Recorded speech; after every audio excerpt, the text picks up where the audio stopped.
Here I've got MEDION Life X5004 and let me show you how to activate and use TalkBack on the following device. So at first let's open list of all applications, then find and select the settings. Now you have to find and pick accessibility and click on TalkBack, which is the first tab here.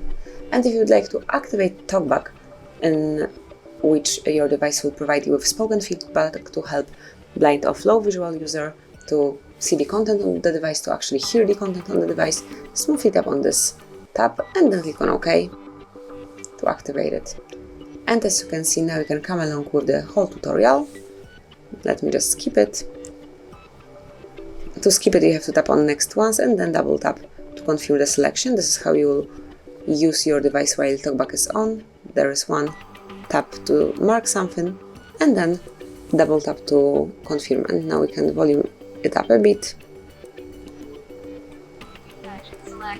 so you can hear the TalkBack. So if you like to go back, for example, just click on and double tap to select it.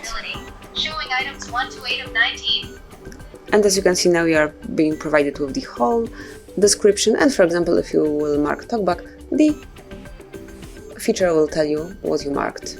TalkBack on. Now you can double tap to access it. TalkBack. When TalkBack is on, your device provides spoken feedback to help blind and low vision users. For example, it describes what you touch, select, and activate. And now if you would like to switch it off, just tap on the switcher and then double tap to switch it off. And confirm that you would like to do it by selecting OK. So this is it. This is how you can activate TalkBack, the super feature. Very useful one. Thank you for watching. Please subscribe our channel and leave the thumbs up.